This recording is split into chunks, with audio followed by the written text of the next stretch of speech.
Hello and welcome to Let's Talk About Text, the mobile messaging podcast brought to you by mGage. In this episode, Nick Millward of mGage and I discuss changing the customer experience through mobile. Nick brings out the time poor thing again and snaps me back into being corporate boy. And we start sounding like our parents by talking about how youngsters have never had it so good. Let's talk about text. One of the big bits we did was the mind of the consumer is I don't want to pick up the phone and call in anymore. That was really something that jumped out to me in a piece of research that we did, and that has changed. I would say probably over the last 2 or 3 years. Is that because we don't trust it? We don't know how long we're going to be on. We don't know how long we're going to be on hold. We don't know what music we're going to listen to when I'm on hold, and that can do my head in. I ain't got 6 hours to sit on the end of a phone, so I want to. The questions that I've got, I need them answering. I think there's a few things. I think one is the age of people coming through now, because I think the younger generation, as they call it, Gen Z, Gen X, Gen Y, whatever, are more familiar with these technologies rather than picking up the phone. It's more of an older demographic that are used to doing that. Because we're set in our ways and we want to talk to a human being. We're just used to doing that, yeah. You know, whereas the younger generation are used to. They don't want to talk to human beings. Exactly. And that was something I actually put in a presentation I did to a big audience recently. Was I think as a human race we're just becoming a bit more unfriendly. As a general thing. What are you talking about? Yeah. All right. Yeah. Well, I mean, we're happy. Yeah. I think there's this generational thing, but I also think that the reason that people aren't doing that or are not wanting to sit on the phones as well is because people are just becoming more time poor.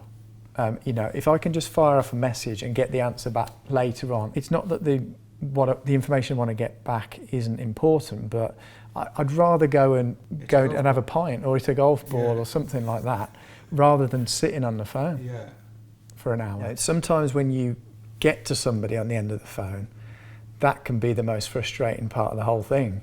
Right. For various reasons, you know, generally because the person then has to refer you to another team or to another, you know. So it's like, so you're going around the houses to get your answer. And that can be what you're saying is frustrating, with this technology, you can pinpoint what I need much quicker. Yeah, and the other key thing, I know that a lot of the voice stuff is recorded, but when you're writing something down, you can be very, very prescriptive, and you know you've got it there in black and white. Yeah. So you're not going to freeze either as well. Because when you do eventually get through to somebody, you're so excited that you got through to somebody, you've forgotten what you want to say to them. It's so you have it all out, and then you end up shouting up and putting the phone down. You go, I didn't say anything that I wanted to say. So when we can send a text, we know exactly what we want to say. We can phrase it. We can put that stuff down straight away rather than. Yeah, and also I think, you know, there is probably quite a bit of anger, frustration, and all the rest of it that can come through on a telephone call. And you know, some of the call centres that we've spoken to, they are open to quite a lot of abuse. Yeah. Now, I'm not saying that putting that in writing can be less abusive, but I think there is still a bit of a buffer there. Yeah. Oh yeah. There's no denying when you're shouting at somebody. It's less personal, I think, as well. Yeah. There's no. Yeah. And I would imagine most of us have at some point got a little bit frustrated at when we've spoken to a call centre. Yeah. And ended up slamming the phone down, and you don't tend to get that with the text. Oh, I wish I had sent that. Well, you had time to think about it and send it. Exactly. So yeah.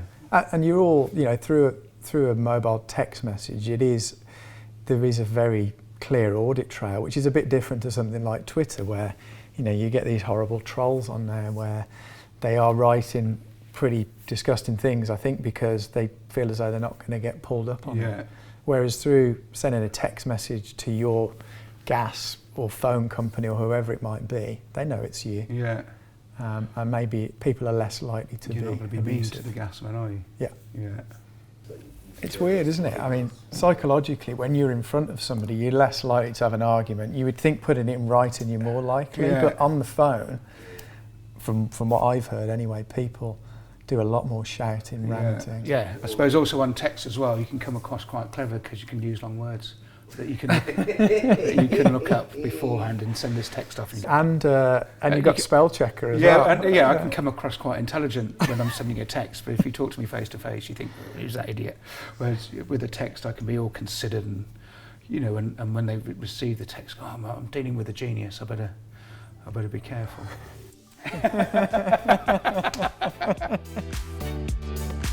Yeah, we tended to write grumpy old men.